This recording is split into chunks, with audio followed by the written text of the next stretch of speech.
যেই লোকটা যেই পরিবারটা মাসে ২,০০০ টাকাকে বলা হয় ৩,০০০ আয়, তাকে সরকার ৫,০০০ টাকা দেওয়ার কারণে তার পরিবারটা চলে যায়, তার মুখের খাবারটা তুলে এনে যার ঘরে খাবার আছে তার ঘরে আপনি, এবং তারা এটাও বলে যে প্রধানমন্ত্রীর ওয়াইফও চাইলে এটা ব্যবহার করতে পারবে, এমন কথাও বিএনপির নেতারা বলে। মানে প্রধানমন্ত্রী রাষ্ট্রপতির ওয়াইফ এটা নাকি ব্যবহার করতে পারবে। তাইলে আপনি একটা মানুষ যে সরকারের টাকা দিয়ে চলতে হয়, একটা অসহায় মানুষের খাবারের প্লেটটা কেড়ে এনে জনগণের হাতে আপনি এই ফ্যামিলি কার্ড হিসেবে দিবেন, এইটা কি ফাজলামি ছাড়া কোনো কিছু? এটা কি গরিবের পেটে লাথি দেয়া নয়? কোন চুরি চামারিকারী, কোন ডাকাত, কোন ঋণ খেলাপিকারী আমরা এগুলো আর দেখতে চাই না। পোস্টাল ব্যালট নিয়ে যদি বিএনপি, আমি আবারও বলছি, আরো যদি বাড়াবাড়ি করে, ঠিক আছে ১৫ লাখ মানুষের ভোট বাংলাদেশ দিবে না। ১৫ লাখ মানুষের সাথে বাংলাদেশের অন্তত ৫ কোটি মানুষ জড়িত। পোস্টাল ব্যালট নিয়ে যে বিষয়টা আসছে, এই ব্যালট নিয়ে খেয়াল করুন, বারবার করে বেশ কিছু যারা এই ঘটনার সাথে সম্পৃক্ত তারা ভিডিও কনফারেন্সে কথা বলেছে, নির্বাচন কমিশন সরাসরি কথা বলেছে যে এই জাতীয় কোনো ঘটনা ঘটেনি সৌদি আরবে, ঘটেছে কোথায়? একটা রাষ্ট্রে ঘটেছে। এই রাষ্ট্রে কেন ঘটেছে? এই কারণে ঘটেছে, কারণ একজনের ঠিকানায় সবাইকে পাঠানো হয়েছে, সে এখন এগুলা রিসিভ করে সবার হাতে হাতে দিয়েছে। এরপরেও যেগুলা পরবর্তীতে বাকি ছিল সেই জায়গায় বাংলাদেশের হাই কমিশনার তাদেরকে তলব করেছে, পোস্ট অফিসের দায়িত্বে যারা ছিল তলব করার পরে সে গেছে, গিয়ে সেগুলা রিসিভ করেছে, রিসিভ করে তার হাতে আবার বাকিগুলো বিলি হয়েছে। তাহলে এখানে পরিষ্কার। আরেকটা ব্যাপার হচ্ছে ২০২৬ সালে এসে যদি কেউ মূর্খের মতো কথা বলে, এটা এসে আফসোসের আর কিছু নাই। সরকার যে পদ্ধতিতে ভোট দেওয়ার নিয়মটা করেছে, এখানে যারা বিদেশে আছেন তারা সরাসরি আমাদের অনেক সাথে কথা হয়েছে, যেহেতু আমরা প্রবাসে না, স্বাভাবিকভাবে আমার হাতে এই ব্যালট আসেও নাই, আমি দেখিও নাই, অনলাইনে আমরা দেখেছি। কিন্তু যেই পদ্ধতি করেছে, প্রত্যেকটার জন্য আলাদা কিউআর কোড আছে, প্রত্যেকটার জন্য আলাদা নাম্বার ব্যবহার করতে হবে। তাহলে ইচ্ছা করলেই যে কেউ ভোট দিতে পারবে না। তাদের বিদেশে তো কর্মী আছে, ওই কর্মীদের মাধ্যমে তারা এটা প্রমাণ করুক যে কোথাও সরকারি ব্যালটের বাহিরে অন্য কোনো ব্যালট আছে। যেহেতু সরকারি ব্যালটে অন্য কেউ একের ভোট অপরে দিতে পারে না, কোনো পদ্ধতি নাই, কোনো সিস্টেম নাই।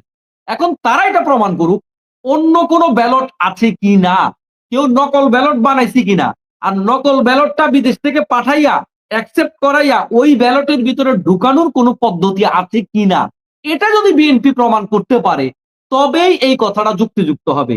তথাকথিত পাগলের মতো কতক্ষণ বকবক করা, যেটার কোনো যৌক্তিকতা নাই, যেটার কোনো বাস্তবতা নাই, যে ভোট কেউ দিতে পারে না, সেটা নিয়ে আপনি বললেন জামাত নেতার কাছে, মানে একজনের গতকালকে দেখলাম বললো যে একজনের কাছে ১৫ লাখ ভোটার, মানে ১৫ লাখ ব্যালট পাওয়া গেছে, একজনের কাছে পাওয়া গেছে, একজনের কাছে নাকি ১৫ লাখ ব্যালট পাওয়া গেছে। গোটা বাংলাদেশে বিএনপি, ওই যে মেজর আফসারি ভাই যে কথাটা বললেন, দেউলিয়া হয়ে গেছে। এমন অযৌক্তিক কথা বলে। আরে ভাই, নির্বাচন তো একটা প্রতিযোগিতা, এই সমস্ত মিথ্যা ভুয়া টাউডারি বাটপারি করার কোনো দরকার আছে নাকি? গতকালকে একটা নিউজ দেখলাম, নিউজ বলতে ওই যে পিরাকির একটা মানে ছোট্ট প্রতিবেদন দেখলাম। তো সেখানে দেখলাম তারা যে এখন কার্ড দিবে, এই কার্ড গুলা কোথা থেকে, এই টাকার যোগান কোথা থেকে দিবে?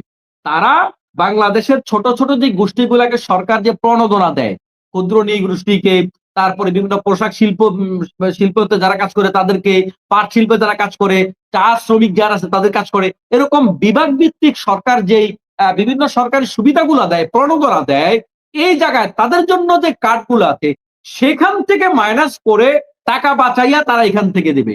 তার মানে এখানে খুব সুন্দর একটা জিনিস তিনি তুলে ধরেছেন, সেটা হচ্ছে একজন গরিবের জন্য ৫,০০০ অনুদান দরকার, আরেকজনের জন্য দরকার ২,০০০, আরেকজনের জন্য দরকার ১,০০০, কিন্তু তারা ৫,০০০ যাকে সরকার অনুদান দেয়, বড় বড় যেই জায়গাগুলোতে সরকারের টাকা দেয়, অর্থাৎ যারা বেশি গরিব ওদের টাকাগুলাকে ক্যান্সেল করাইয়া, ওই কার্ড ক্যান্সেল করাইয়া ওইটা দিয়া তারা ফ্যামিলি কার্ড করবে, আর জাতির সামনে দেখাচ্ছে আমরা বিশাল কিছু করব। এখন যেই লোকটা যেই পরিবারটা মাসে ২,০০০ টাকাকে বলা হয় ৩,০০০ আয়, তাকে সরকার ৫,০০০ টাকা দেওয়ার কারণে তার পরিবারটা চলে যায়, তার মুখের খাবারটা তুলে এনে যার ঘরে খাবার আছে তার ঘরে আপনি, এবং তারা এটাও বলে যে প্রধানমন্ত্রীর ওয়াইফও চাইলে এটা ব্যবহার করতে পারবে, এমন কথাও বিএনপির নেতারা বলে।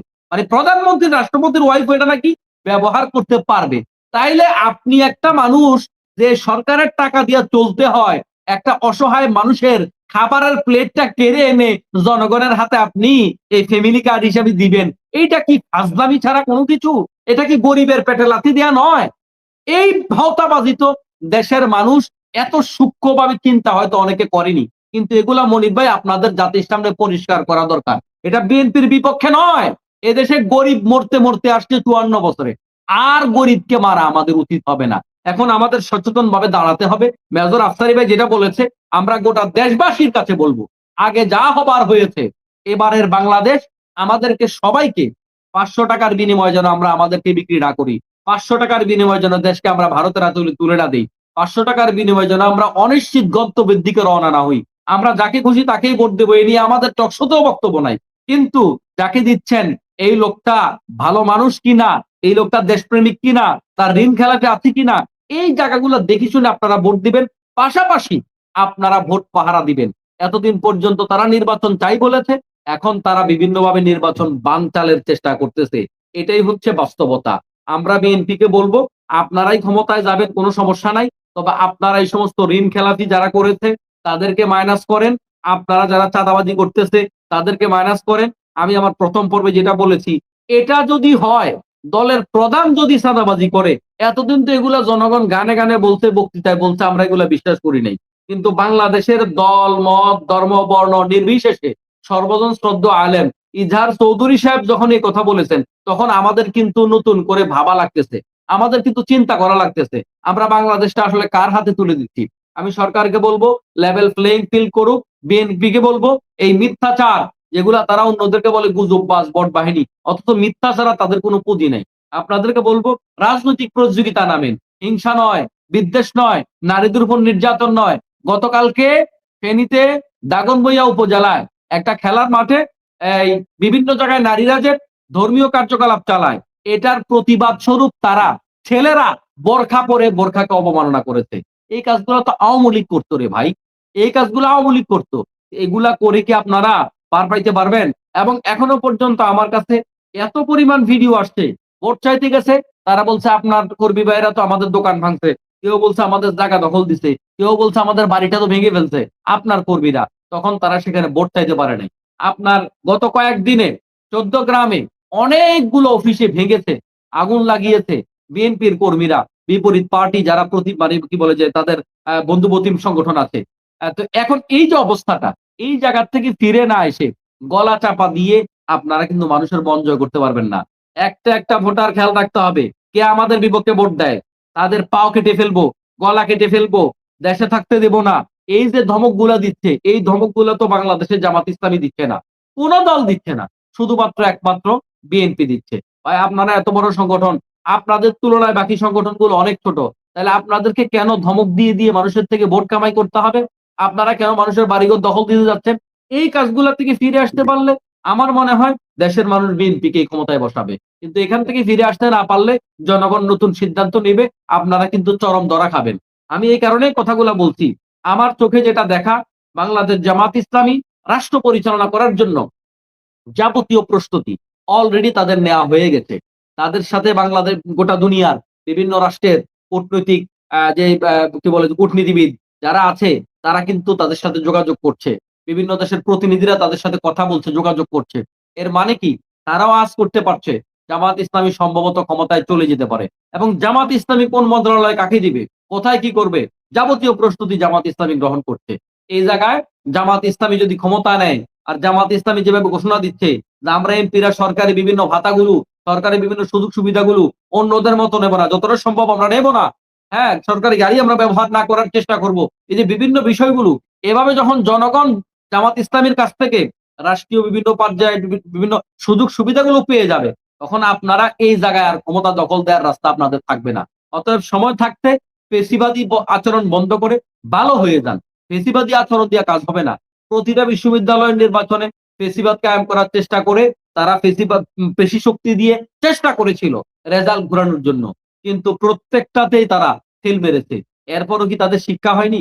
এখন সর্বশেষ আজকে যেটা করেছে সেটার উদ্দেশ্য হচ্ছে এই, তারেক সাহেব 22 তারিখ সিলেট যাবেন, সেখান থেকে রাজনৈতিক কার্যক্রম শুরু হবে।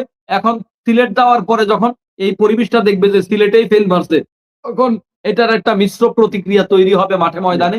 সেখান থেকে সে ভয়েই মূলত এই আজকের এটা করা হয়েছে। তো যাই হোক, সবাইকে মোবারকবাদ জানাচ্ছি।